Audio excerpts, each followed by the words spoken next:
Bonjour à tous, j'espère que vous allez bien. J'ai remarqué à quel point vous appréciez lorsqu'on découvre ensemble des produits de la K-Beauty. J'ai également sur la chaîne une série de vidéos dans lesquelles je me concentre sur une marque en particulier et vous l'aurez compris, aujourd'hui c'est exactement ce que je vais faire. En matière de K-Beauty, ça fait des années que je vous parle de la marque Etude parce que j'adore leurs produits, seulement ça faisait un petit moment que je m'étais pas penchée sur le cas des nouveautés. Alors aujourd'hui on va réaliser un maquillage complet avec ces produits. Je remercie l'équipe de YesStyle de collaborer avec moi sur cette vidéo puisqu'ils m'ont permis de sélectionner les produits dont je vais me servir aujourd'hui et lorsque je leur ai demandé de remettre en place un avantage exclusif pour vous, ils ont accepté. Alors il y a un code qui s'affichera à l'écran qui sera également disponible en barre d'infos si vous souhaitez le copier-coller. Il vous permettra pendant un mois d'appliquer 12% de réduction sur tous les produits dont je vais me servir aujourd'hui et il fonctionne également sur tout le site de YesStyle et ce dès 69 € d'achat. Comme ça, s'il y a certaines références durant le visionnage de cette vidéo qui vous ont tapé dans l'œil, vous pourrez les commander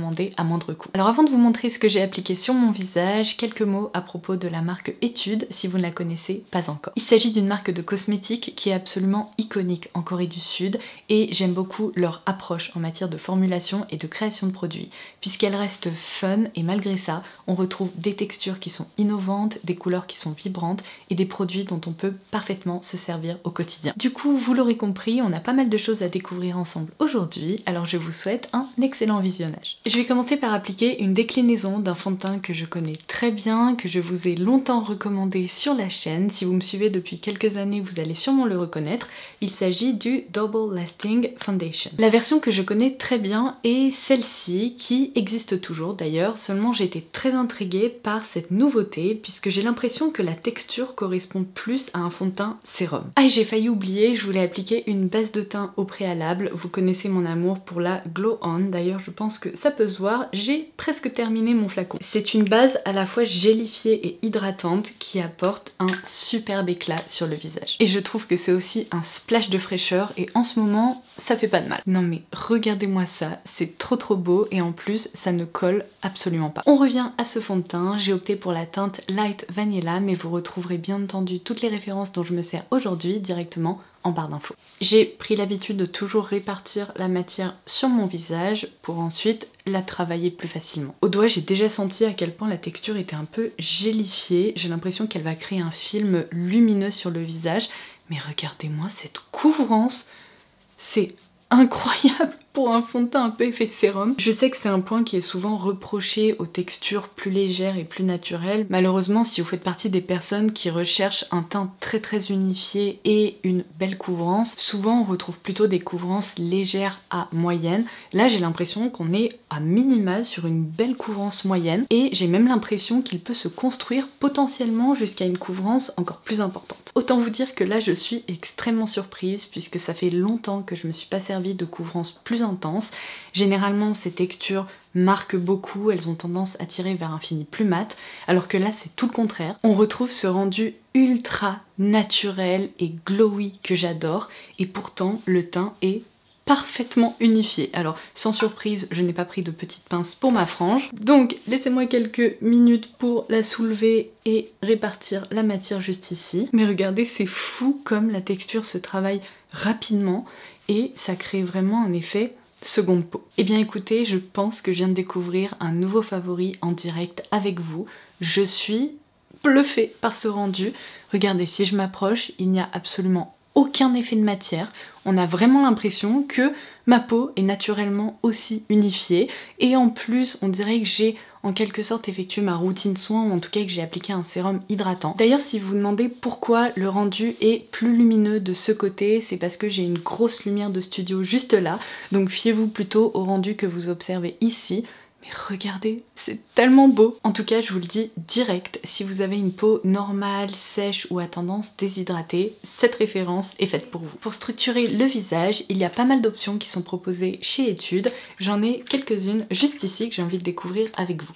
Alors tout d'abord, ces sticks de contouring, on va dire, qui sont très précis. Ce qui est très intéressant, c'est qu'il y a une teinte plus froide ainsi qu'une teinte plus chaude qui sont proposées de façon à pouvoir plutôt contourer ou bien bronzer son visage. Et j'ai également la poudre de contouring si vous préférez les textures poudre au lieu d'opter pour des textures crème. Puisque je suis très intriguée, je vais me servir des deux aujourd'hui, d'autant plus que leur utilité n'est pas tout à fait la même, je trouve. Donc ça, c'est le stick Reborn Maker avec des sous-tons un peu plus chauds. Je vais le swatcher juste ici.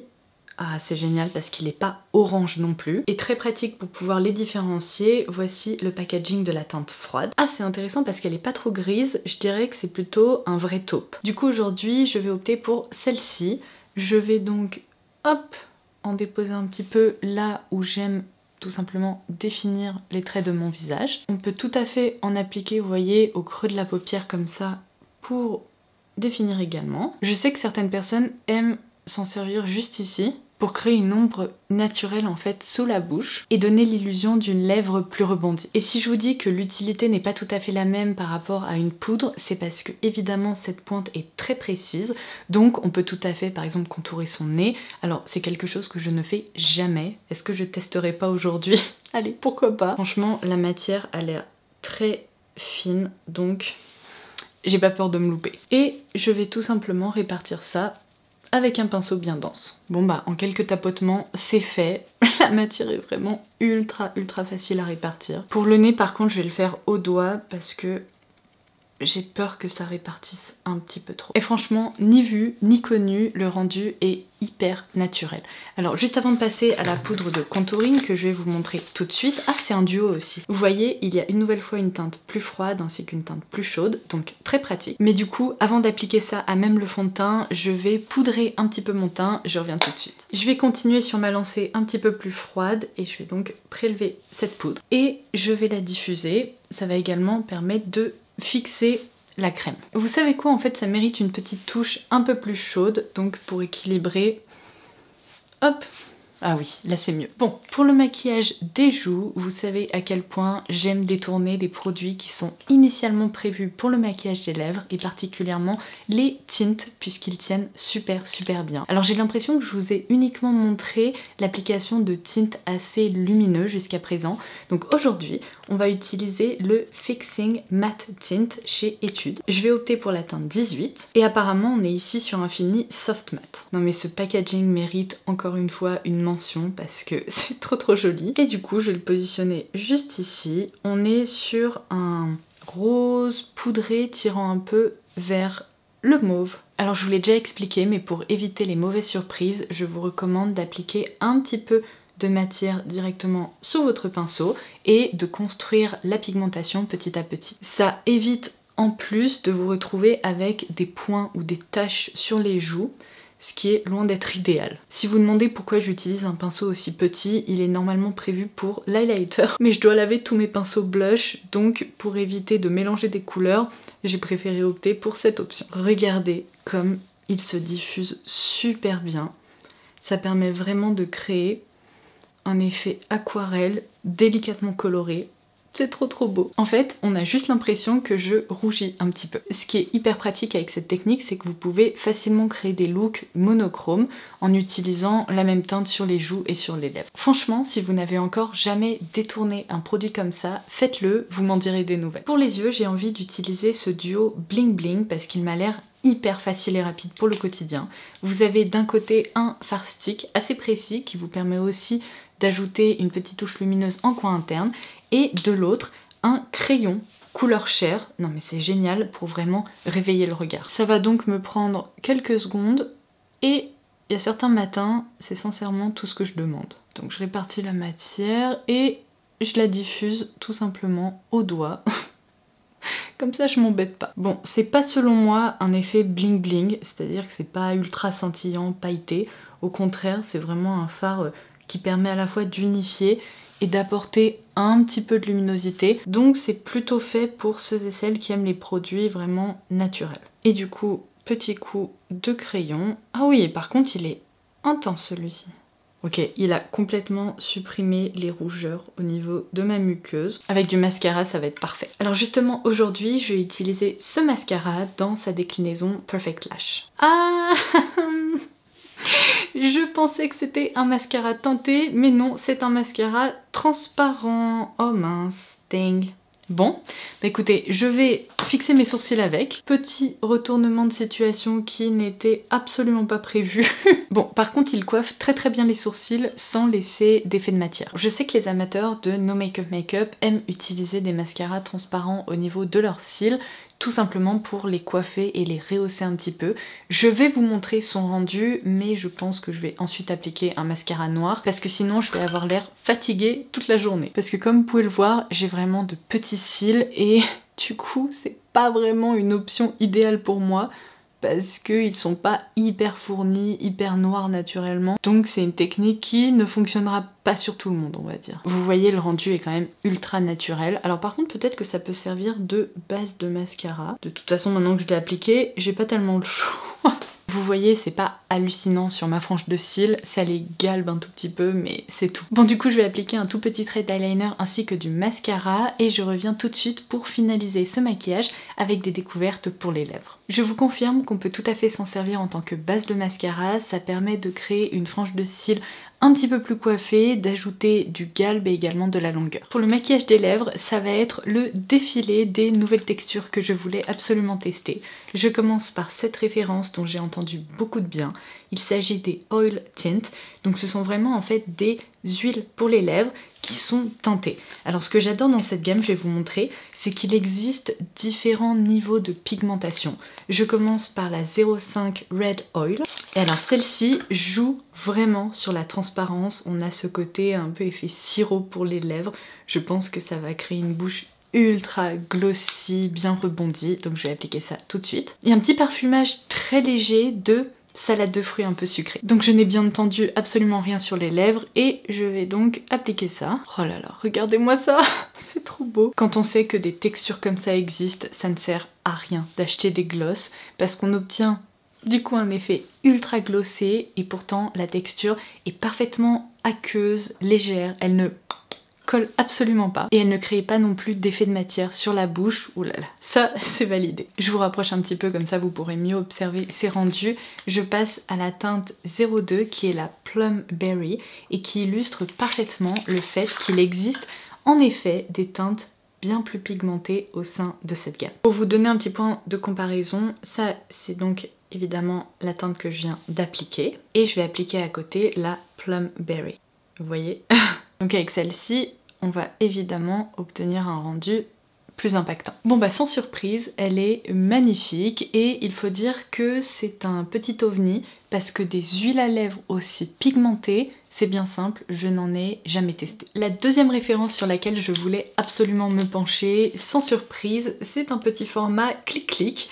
Donc il s'agit des Syrup Glossy Balms. Donc tout d'abord la Rosy Lavender qui m'a l'air d'être la teinte la plus naturelle. Non mais attendez, ça c'est du génie. Pour faire sortir le produit, on utilise en effet le clic-clic et si par malheur on en a trop sorti, on peut en fait tourner comme ça pour le faire rentrer. Voilà, là par exemple j'en ai trop, donc